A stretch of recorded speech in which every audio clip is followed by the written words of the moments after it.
الله الرحمن الرحيم الحمد لله وكفى وسلام على عباده الذين اصطفى أما بعد فأعوذ بالله من الشيطان الرجيم بسم الله الرحمن الرحيم سبحان الذي أسرى بعبده ليلا من المسجد الحرام إلى المسجد الأقصى الذي باركنا حوله لنريه من آياتنا إنه هو السميع البصير صدق الله العظيم. گزشتہ کل میں نے بتایا تھا کہ واقعہ معراج یہ آپ صلی اللہ علیہ وسلم کا سب سے بڑا عملی معجزہ ہے. یہ آپ صلی اللہ علیہ وسلم کا سب سے بڑا اعزاز ہے. اعزاز کا مطلب آنر، اللہ کی طرف سے سب سے بڑا اعزاز ہے. اور اصولی طور پر یہ یاد رکھیے، جو شخص جس قدر قربانی دیتا ہے اس کا اعزاز بھی اسی قدر کیا جاتا ہے. آپ صلی اللہ علیہ وسلم نے جو سب سے زیادہ قربانیاں دی ہیں، سب سے زیادہ جسمانی طور پر، اس لیے اعزاز بھی آپ صلی اللہ علیہ وسلم کا جسمانی طور پر کیا گیا ہے. میں اس لیے کہہ رہا ہوں، یہ ایک عقیدے کی طرف اشارہ ہے. ہمارا عقیدہ یہ ہے کہ جو معراج جو ہوئی ہے وہ جسم کے ساتھ ہوئی ہے، روح کے ساتھ نہیں ہوئی. یہ تنہا روح کے ساتھ نہیں ہوئی، جسم اور روح کے ساتھ بیداری میں ہوا ہے. تو یہ عقیدے کی طرف میں اشارہ کر رہا ہوں کہ آپ صلی اللہ علیہ وسلم نے یہ بے انصافی ہوگی کہ قربانی جسم دے اور اعزاز روح کا کیا جائے. سمجھ رہے ہیں میری بات کو؟ قربانی جسم دے اور اعزاز روح کا کیا جائے، یہ بے انصافی ہوگی. انصاف کا تقاضا یہ ہے کہ جسم اگر قربانی دے رہا ہے تو اعزاز بھی کس کا کیا جائے؟ جسم ہی کا.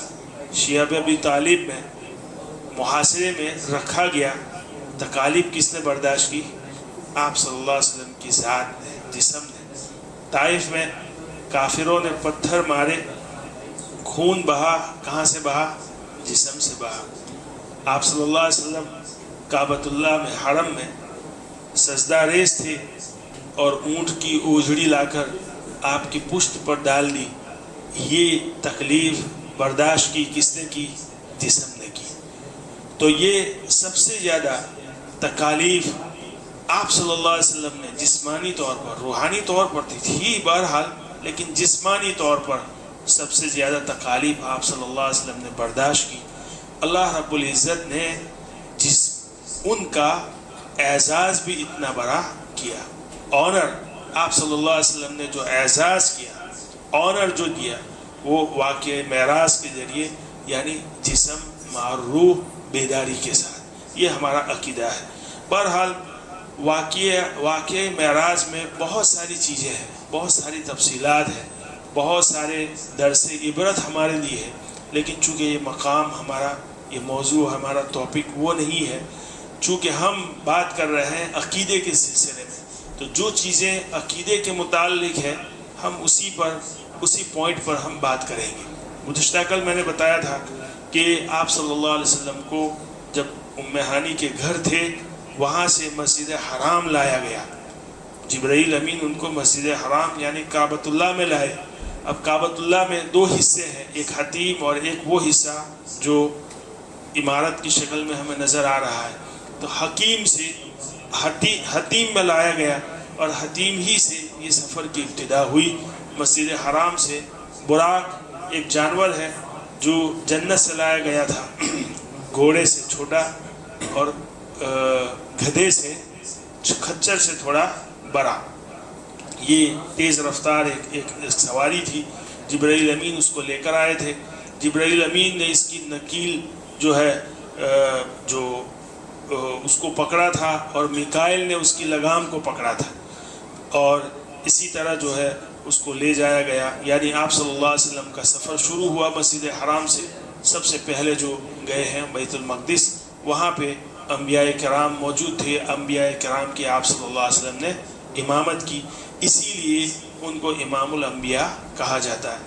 یہ جو واقعہ ہے اس کا نام ہے اسراء. قرآن کریم میں یہ بنی اسرائیل کی جو پہلی آیت ہے سورہ بنی اسرائیل کی، سبحان الذی اسری بعبدہ لیلا من المسجد الحرام الی المسجد الاقصی، یہاں پہ جو تذکرہ ہے یہ واقعہ اسراء کا اسی سورہ بنی اسرائیل میں تذکرہ ہے۔ پھر بیت المقدس سے جو دوسرا سفر ہے یہ سیڑھی کے ذریعے آسمانوں پر جو ہے آپ صلی اللہ علیہ وسلم کو سیر کروائی گئی، سیڑھی کے ذریعے آسمانوں پر جو ہے آپ صلی اللہ علیہ وسلم گئے، تو یہ ہے واقعہ معراج۔ اس کا تذکرہ سورہ نجم میں ہے، وَلَقَدْ رَآهُ نَزْلَةً أُخْرَى عِنْدَ سِدْرَةِ الْمُنْتَهَى عِنْدَهَا جَنَّةُ الْمَأْوَى إِذْ يَغْشَى السِّدْرَةَ مَا يَغْشَى۔ یہاں پہ سورہ نجم میں اللہ رب العزت یہ بیان فرما رہے ہیں کہ آپ صلی اللہ علیہ وسلم نے جبرائیل امین کو دیکھا، کہاں دیکھا؟ سدرۃ المنتہا پر، سدرۃ المنتہا کے پاس جبرائیل امین کا دیدار ہوا۔ یعنی جبرائیل امین تو آتے رہتے تھے آپ صلی اللہ علیہ وسلم کے پاس، لیکن زیادہ تر یہ اپنی شکل میں نہیں، حضرت دحیہ کلبی رضی اللہ تعالیٰ عنہ کی شکل میں آتے تھے۔ اپنی زندگی میں آپ صلی اللہ علیہ وسلم نے جبرائیل امین کو 2 مرتبہ دیکھا ہے، تو یہ دوسری مرتبہ جو ہے یہ سدرۃ المنتہا کے پاس جبرائیل امین کو اپنی شکل میں دیکھا ہے۔ بخاری کی روایت کہ جن کے 600 پر تھے اور پورے افق پر وہ چھائے ہوئے تھے۔ تو اب سدرۃ المنتہا پر جبرائیل امین کو دیکھا، کیسے دیکھا؟ وہ گئے تھے تبھی تو دیکھا، آپ صلی اللہ علیہ وسلم سدرۃ المنتہا گئے تھے تبھی تو دیکھا۔ تو یہ جو سدرۃ المنتہا پر جبرائیل امین کے دیدار کا جو واقعہ ہے سورہ نجم میں ہے، یہ دوسرے واقعے کی طرف اشارہ سورہ نجم میں کیا گیا ہے، سمجھ رہے ہیں؟ تو یہ واقعہ معراج قرآن کریم میں ہے، 2 جگہ اس کو اشارتاً ذکر کیا ہے، تفصیل پوری جو ہے احادیث میں ہے۔ بہرحال میں جو کل بھی میں نے بتایا تھا کہ پہلے آسمان پر آدم علیہ السلام سے ملاقات ہوئی، دوسرے پر حضرت عیسیٰ اور یحییٰ سے، پھر تیسرے پر حضرت ادریس سے، حضرت یوسف سے، چوتھے پر حضرت ادریس سے، 5ویں پر حضرت ہارون، 6تھے پر حضرت موسیٰ اور 7ویں پر جو ہے حضرت ابراہیم علیہ السلام کی ملاقات ہوئی۔ وہاں پہ بیت المعمور ہے، یعنی آسمانوں کا جو کعبہ اس کو بیت المعمور کہا جاتا ہے۔ بیت المعمور کی زیارت کی آپ صلی اللہ علیہ وسلم نے، حضرت ابراہیم علیہ السلام سے ملاقات ہوئی اس حال میں کہ وہ بیت المعمور کو ٹیک لگا کر بیٹھے ہوئے تھے۔ حضرت ابراہیم علیہ السلام نے جو ملاقات کی تو کہا کہ آپ اپنی امت کو سلام کہیے میری طرف سے، اور ان کو یہ پیغام دیجیے کہ جنت بڑی زرخیز زمین ہے، جنت کی جو زمین ہے وہ بڑی زرخیز ہے۔ کیا مطلب؟ جنت کی جو زمین میں صلاحیت ہے پودے اگانے کی، یعنی کوئی زمین ہم یہ کہیں زمین کی 2 قسمیں، ایک بنجر ایک زرخیز۔ بنجر جس کے اندر صلاحیت ہی نہیں کہ وہ کسی چیز کو اگائے، اور زرخیز جو جس کے اندر اگانے کی جو ہے صلاحیت ہو۔ تو فرمایا کہ جنت کی زمین جو ہے بڑی زرخیز ہے، لیکن یہ صرف میدان ہی ہے، اس پر پودے لگانے پڑتے ہیں، اور جنت کے پودے کیا ہے؟ اللہ رب العزت کا ذکر، سبحان اللہ، الحمدللہ، اللہ اکبر۔ تو آپ جس قدر آپ ذکر کریں گے آپ کے نام کے پودے جنت میں لگیں گے۔ یہ بات اس لیے کہہ رہا ہوں کہ ذکر کی اہمیت آپ کو سمجھ آئے۔ اللہ رب العزت ہمیں اس کی توفیق عطا فرمائے۔ اس کے بعد جب بیت المعمور کی زیارت ہوئی تو آپ صلی اللہ علیہ وسلم گئے سدرۃ المنتہا پر۔ سدرۃ المنتہا کیا ہے؟ دیکھیے، منتہا کا مطلب آخری حد، منتہا کا مطلب آخری سرا، اور سدرۃ کا معنی ہے بیری، بیری کا درخت، بیری کا درخت جس کو یہاں پہ من کی فروٹ کہتے ہیں۔ بول رہے ہوں گے ڈاکٹر صاحب انگلش میں، رائٹ، سدرۃ یہ بیری کا درخت۔ اب دیکھیں یہ تو سمائے دنیا کی آسمان کی بات ہے، یہ بہرحال اوپر کی باتیں ہیں سب۔ اس کو سمجھانے کے لیے یہ ہمارے الفاظ استعمال کیے گئے ہیں، سمجھ رہے ہیں؟ عالم دنیا، عالم اعلیٰ، عالم سما کی جو باتیں ہیں اس کو سمجھانے کے لیے ہمارے الفاظ استعمال کیے گئے۔ ضروری نہیں کہ یہی بیری کا درخت ہو، اس کی جو ہے کیفیت حدیث میں بیان کی گئی ہے۔ ایک بہت بڑا درخت ہے، اس کے جو پھل ہے وہ بھی مٹکے کی طرح ہے، اور اس کے پتے جو ہے ہاتھی کے کان کی طرح ہے. بہرحال یہ کہا گیا کہ ایک درخت ہے اور وہیں پہ جو ہے یہ کائنات کی آخری حد ہے. یعنی دنیا کی تمام چیزیں وہاں جا کر، کائنات کی تمام چیزیں وہاں جا کر رک جاتی ہے. سدرۃ المنتہا یہ گویا کہ سمجھو کائنات کا آخری سرا. دنیا میں جو بھی لوگ جو بھی عمل کرتے ہیں سب کے سب اعمال کو اٹھا کر وہاں لے جایا جاتا ہے. وہاں سے فرشتے اوپر لے جاتے ہیں اور اوپر کی دنیا، اوپر کی کائنات جو ہے سدرۃ المنتہا کے بعد کیا ہے کائنات کسی کو نہیں معلوم، اللہ ہی کو معلوم ہے. اور اوپر جو فیصلے ہوتے ہیں وہ بھی بہرحال سدرۃ المنتہا پر آ کر رکتے ہیں، وہاں سے فرشتے لے کر آتے ہیں. سمجھ رہے میری بات کو؟ سدرۃ المنتہا یعنی وہ بیری کا درخت جو آخری سیرے پر ہے، کائنات کے آخری سیرے پر. حدیث میں آتا ہے کہ یہاں پہ آپ صلی اللہ علیہ وسلم نے عجیب عجیب اللہ کی نشانیوں کا جو ہے نظارہ دیکھا، یعنی جس کو بیان نہیں کر سکتے. بہرحال یہ آپ صلی اللہ علیہ وسلم ہی کا یہ معجزہ تھا، یہ آپ صلی اللہ علیہ وسلم کا اعزاز تھا. اس کے بعد آپ صلی اللہ علیہ وسلم وہ مقام پر گئے جہاں یہیں پہ جبرائیل امین کی جو ہے ان کی اصلی شکل میں آپ صلی اللہ علیہ وسلم نے گویا کہ دیدار کیا تھا، اور اسی کا تذکرہ سورہ نجم میں. اس کے بعد ایک مقام ہے، مقام صریف الاقلام. اقلام یہ قلم کی جمع ہے، اس کا مطلب ہے قلم جو پین ہے. یہاں پہ صریف الاقلام فرشتے اللہ رب العزت کے قضاء و قدر اور اللہ رب العزت کے جو فیصلے زمین والوں کے لیے جو ہوتے ہیں اس کو لکھتے ہیں. وہاں پہ وہ جگہ ہے، وہاں پہ قلم کے چلنے کی آواز بھی آتی ہے. اس مقام کا بھی آپ صلی اللہ علیہ وسلم نے اس کا بھی دیدار کیا. اس کے بعد سدرۃ المنتہا کے پاس ہے جنت المأوا، یعنی جنت اوپر ہے. جنت کا جو ہے دیدار کیا آپ صلی اللہ علیہ وسلم نے، اور جہنم کو دکھایا گیا، جہنم کے مناظر کو دکھایا گیا. جہنم اوپر نہیں ہے، سمجھ رہے ہیں، لیکن بہرحال اس کے مناظر اور مخصوص اعمال پر جو ہے عذابات جو دیے جاتے ہیں اس کا بھی جو ہے دیدار آپ صلی اللہ علیہ وسلم کو کرایا گیا. اس کے بعد آپ صلی اللہ علیہ وسلم آئے دربار الہی میں، وہاں پہ سجدہ ریز ہوئے اور آپ صلی اللہ علیہ وسلم نے اپنے رب سے براہ راست کلام کیا. سمجھ رہے، براہ راست مکالمہ ہوا. اور اب جو عقیدے کی چیز ہے وہ ہے کہ اللہ رب العزت کا دیدار بھی کیا آپ صلی اللہ علیہ وسلم نے. تو یہ پورا واقعہ جو ہے، پھر آپ صلی اللہ علیہ وسلم وہاں سے واپس آئے بیت المقدس سے پھر وہی براق، وہاں پہ جو آج بھی ہے دیوار براق جہاں پہ براق بندھا ہوا تھا، اسی براق سے پھر آپ صلی اللہ علیہ وسلم جو ہے مکہ واپس تشریف لائے اسی رات میں.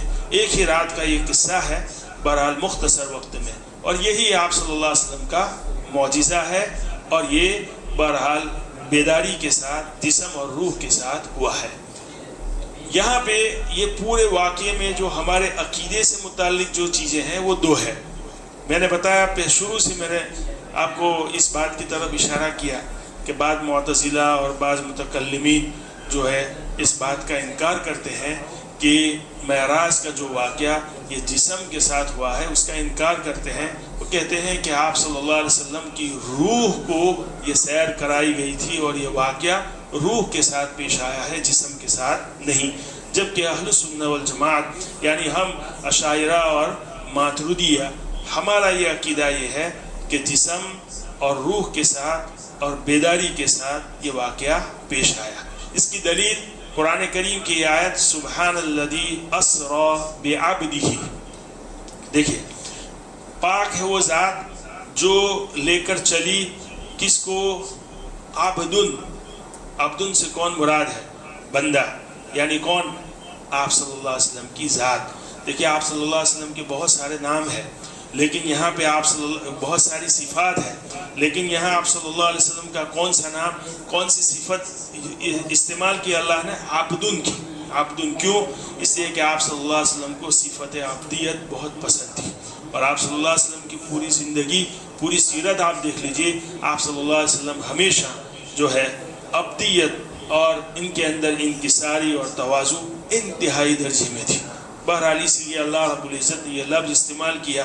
عبدن کا مطلب آپ سمجھیے کہ آپ اللہ رب العزت آپ صلی اللہ علیہ وسلم کو لے کر چلے ہیں، ان کی ذات کو لے کر چلے ہیں، نہ کہ ان کی روح کو. یہ قرآن کریم کی یہ پہلی آیت، یہ سب سے بڑی دلیل ہے. دوسری بات، یہ جو پورا سفر ہوا، وہ اسراء کا جو واقعہ ہوا، وہ براق پر ہوا، یعنی براق پر سوار کرایا گیا. اب سواری کرنا یہ کس کا خاصہ ہے، روح کا یا بدن کا؟ بولیے. سواری کرنا یہ تو بدن کا خاصہ ہے، نہ کہ روح کا. دوسری دلیل. تیسری دلیل یہ کہ اگر یہ مختصر وقت میں اتنا لمبا سفر، یعنی سمجھ لیجئے آج کل تو مسجد حرام سے بیت المقدس یہ 1-2 گھنٹے کی فلائٹ ہوگی، لیکن اس وقت آپ صلی اللہ علیہ وسلم کے زمانے میں چل کر یا سواری پر جو سفر ہوتا تھا، کم سے کم 40 دن کا یہ فاصلہ تھا، جو اتنے مختصر وقت میں جو ہے طے پایا. یہی تو آپ صلی اللہ علیہ وسلم کا کیا تھا، معجزہ تھا. کہہ رہے ہیں کہ اگر یہ واقعہ روح کے ساتھ ہوا ہوتا، یعنی خواب میں آپ صلی اللہ علیہ وسلم کا جسم وہیں پر موجود تھا، لیکن آپ صلی اللہ علیہ وسلم کی روح کو یہ سیر کرائی گئی تھی، تو اس میں تو کوئی کمال نہیں تھا. یعنی مختصر وقت میں، ابھی یہاں پہ بیان ہی میں بیٹھے بیٹھے اگر کوئی آدمی سو گیا 1-8 منٹ 2 منٹ، اس 2 منٹ میں وہ پورا ہندوستان گھوم کر واپس آ سکتا ہے. یہ تو کوئی کمال کی بات نہیں. سویا ہوا تھا آدمی، اس کو اٹھایا، کہہ رہا یار آپ نے مجھے اٹھا دیا، خواب میں تھا، میں سپنا چل رہا تھا، میں ہندوستان میں گھوم رہا تھا. تو یہ کوئی تعجب کی بات نہیں، یہ کوئی تعجب کی بات نہیں. اگر یہ روح کے ساتھ ہوا ہوتا تو جب آپ صلی اللہ علیہ وسلم نے مکے والوں کے سامنے اس معجزہ کا تذکرہ کیا تو کفار مکہ نے اس کا انکار کیا، مذاق کیا، اور بہرحال اس کو ماننے سے انکار کر دیا. حضرت ابوبکر صدیق کے پاس گئے اور ان سے سوال کیا، اور بہرحال یہ پورا واقعہ ہے. اگر یہ صرف اور صرف مع روح ہوتا تو پھر بولیے کفار مکہ اس کا انکار نہ کرتے. اور سب سے بڑی بات، سب سے اہم بات، کہ یہ تو اعزاز تھا. آپ صلی اللہ علیہ وسلم کو اللہ کی طرف سے ایک بہت بڑا اعزاز تھا. اگر یہ بیداری میں نہ ہوا ہوتا تو یہ تو کوئی اعزاز نہیں. سمجھ رہے ہیں؟ اتنے مختصر وقت میں اتنا بڑا سفر مکمل کر دینا، یہ تو ایک معجزہ تھا اور اللہ کی طرف سے اعزاز تھا. اگر یہ مال روح ہی ہوا، مال جسم نہیں اور بیداری میں نہیں، تو پھر یہ تو کوئی اعزاز نہیں. ہر آدمی جو ہے یہ تو خواب تو دیکھ سکتا ہے، کوئی بھی خواب دیکھ سکتا ہے، کیسا بھی خواب دیکھ سکتا ہے جو ناممکن ہو. تو یہ 4 دلیلیں ہیں جس سے ہمیں بہرحال ہمارے عقیدے کو مضبوط کرنا چاہیے اور صاف کرنا چاہیے کہ یہ مال جسم مال روح بیداری میں ہوا. دوسری بات، سب سے آخری بات، کہ آپ صلی اللہ علیہ وسلم نے اللہ رب العزت کا دیدار کیا یا نہیں ادھر، یعنی جب آسمان پر 7ویں آسمان پر اللہ تعالیٰ کا دیدار ہوا یا نہیں. تو اس میں 2 گروہ ہیں.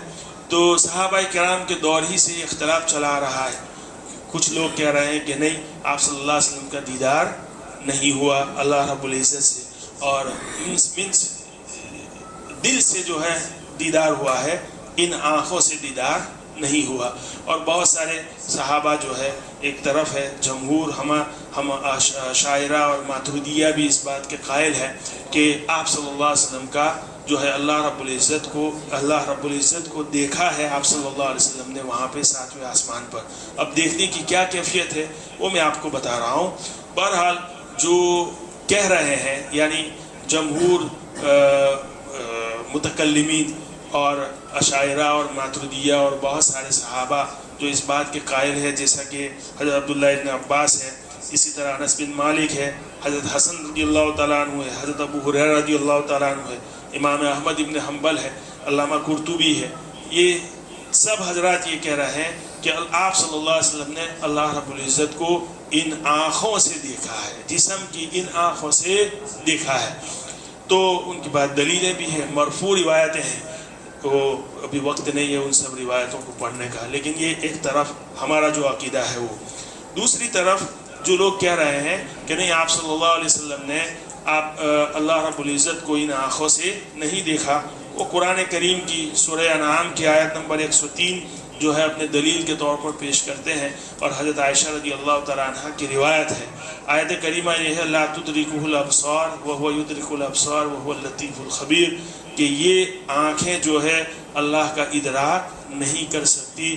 اللہ رب العزت آنکھوں کا اور نظروں کا جو ہے ادراک کرتے ہیں، وہو اللطیف الخبیر، وہ باریک بھی اور بہت باخبر ہے۔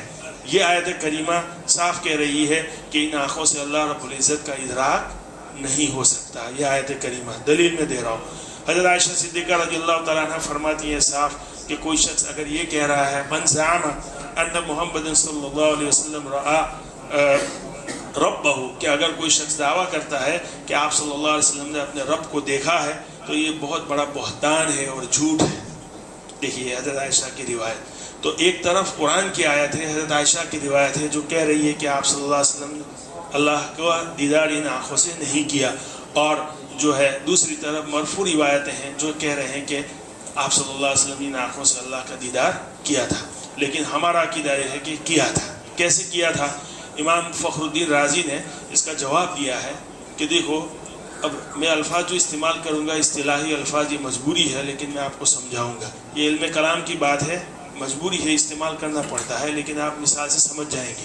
دیکھیے، ایک رویت ہے، رویت مع الاحاطہ، اور ایک رویت لا مع الاحاطہ۔ کیا مطلب اس کا؟ دنیا میں بہت ساری چیزیں ہیں جس کو ہم دیکھتے ہیں لیکن اس کے دیکھنے کی کیفیت الگ الگ ہے۔ مثال کے طور پر یہ موبائل ہے، اس کو ہم دیکھتے ہیں، اس کے اطراف ہے، اس کے جوانب ہے، اور اس کو ہر طریقے سے ہم دیکھیں گے، کھول کر بھی دیکھ لیں گے، اس کے پرزے کتنے ہیں، کس طرح یہ فٹ ہوتا ہے، کس طرح یہ کام کرتا ہے، سب کچھ دیکھنا یہ ممکن ہے۔ ایک پھل ہے میرے ہاتھ میں، سیب ہے، اس کا وزن کتنا ہے، اس کا ذائقہ کیا ہے، اس کی سائز کیا ہے، اس کا کلر کیا ہے، یہ سب کچھ یہ بھی دیکھنا ہے، یہ بھی دیکھنا ہے۔ ایک کھلونا ہے، ایک کھلونے کو میں دیکھ رہا ہوں، ادھر ادھر گھما کر اس کی تمام اطراف اور جوانب ہر چیز کو میں دیکھ سکتا ہوں، یہ بھی ایک دیکھنا ہے۔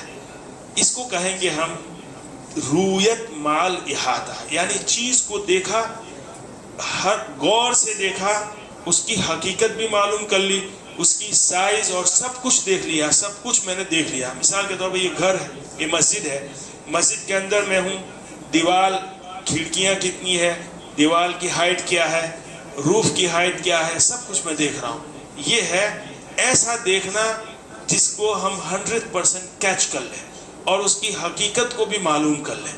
یہ ہے رویت مع الاحاطہ، یعنی کسی چیز کو دیکھنا اس کی تمام اطراف اور اس کی حقیقت کے ساتھ۔ اور ایک ہے کسی چیز کو دیکھنا لیکن اس کی حقیقت کے ساتھ نہیں، اس کے تمام اطراف اور اس کی تمام جوانب کے ساتھ نہیں، بس ویسے ہی سرسری نگاہ۔ مثال کے طور پر آپ یہ کہیں کہ میں نے سمندر کو دیکھا، سمندر کے کنارے پر آپ کھڑے ہیں اور آپ نے کہا کہ میں نے سمندر کو دیکھا، لیکن کیسے دیکھا؟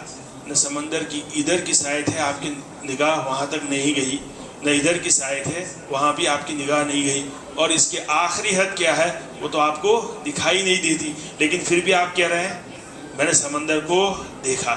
تو سمندر کا دیکھنا اور یہ موبائل کا دیکھنا دونوں میں فرق ہے کہ نہیں؟ فرق ہے کہ نہیں؟ واضح طور پر آپ یہ کہہ رہے ہیں میں نے آسمان کو دیکھا، ٹھیک ہے، آسمان کو دیکھا، لیکن آسمان کو 100% آپ نے کیچ نہیں کیا، اس لیے کہ اس کی اطراف، اس کی جوانب، اس کی حدود آپ کو معلوم ہی نہیں ہے۔ آپ کہہ رہے ہیں میں نے سورج کو دیکھا، ٹھیک ہے، سورج کو دیکھا، لیکن سورج کی سائز کیا ہے، سورج کی حقیقت کیا ہے، سورج کی جو ہے اس کے اندر حرارت کی کیا کیفیت ہے، یہ آپ بیان نہیں کر سکتے، ہے کہ نہیں؟ تو ایک موبائل کا دیکھنا، ایک سیب کا دیکھنا، اور سمندر کا دیکھنا، اور آسمان کا دیکھنا، اور سورج کا دیکھنا، ان تمام چیزوں میں فرق ہے کہ نہیں؟ اب آپ فرق سمجھ گئے تو اب آپ جواب سمجھیے۔ امام فخر الدین رازی فرماتے ہیں کہ قرآن کریم فرماتا ہے لا تدرکہ الابصار، دنیا میں انسان کے پاس یہ جو آنکھیں ہیں وہ آنکھیں اللہ رب العزت کا ادراک نہیں کر سکتی۔ کیا مطلب؟ ایسا دیکھنا جو حقیقت کے ساتھ ہو، یعنی موبائل کا دیکھنا، سیب کا دیکھنا، یہ جو ہے گھر کا دیکھنا، اس کی تمام اطراف اور جوانب کے ساتھ دیکھنا، اس کو کہتے ہیں، یہ رویت ہے، لیکن اس رویت کا نام ہے ادراک۔ اس کو کیا کہتے ہیں؟ بولو 100% کیچ کرنا، اس کو کیا کہتے ہیں؟ ادراک. لیکن ایسی رویت کہ جو تمام اطراف اور جوانب کا احاطہ نہ کر سکے، جیسا کہ سمندر، آسمان اور سورج، میں نے 3 مثالیں دی. یہ بھی دیکھنا ہے لیکن اس کو ادراک نہیں کہہ سکتے، اس کو کیا کہیں گے؟ صرف رویت، یعنی جھلک. ہوں گے آپ جھلک. قرآن کریم نے جس چیز کا انکار کیا ہے وہ ادراک کا انکار کیا ہے. یعنی انسان اپنی اس جسم کی آنکھوں کے ساتھ اللہ کا ادراک نہیں کر سکتا. اللہ کے ہاتھ ہے، اللہ کا چہرہ ہے، اللہ کی آنکھیں ہیں، اللہ کے کان ہیں، لیکن ہم نہیں سمجھ سکتے کہ کیا ہے اس کی کیفیت. سمجھ رہے ہیں میری بات کو؟ تو قرآن کریم کہہ رہا ہے کہ ان آنکھوں سے اللہ کا ادراک نہیں کیا جا سکتا، البتہ رویت ممکن ہے، سرسری نگاہ ممکن ہے. تو آپ صلی اللہ علیہ وسلم نے جو آسمانوں پر اللہ کا دیدار کیا، وہ کیا کیا تھا؟ ادراک نہیں کیا تھا. کیا کیا تھا؟ بولیے، رویت. یعنی رویت لا مال احاطہ، ایسی رویت کہ اس میں ہر چیز کو کیچ کر لیا جائے نہیں. ایسی رویت تو صرف اور صرف کہاں ہوگی؟ جنت میں ہوگی، اور یہ سب کے لیے ہوگی. اب سب کے لیے ہوگی تو جیسے دنیا میں اگر 500,000 لوگ جمع ہو جائے کسی چیز کو دیکھنے کے لیے تو دھکا مکی بھی ہوتی ہے اور پریشانی ہوتی ہے. آپ صلی اللہ علیہ وسلم نے فرمایا تم جنت میں خدا کو ایسے دیکھو گے جیسے دنیا کا ہر آدمی آسانی کے ساتھ کس کو دیکھتا ہے؟ چاند کو دیکھتا ہے. سمجھ رہے ہیں میری بات؟ اللہ ہمیں بھی دیدار نصیب فرمائے. وآخر دعوانا الحمدللہ رب العالمین. دمبہ ہوئی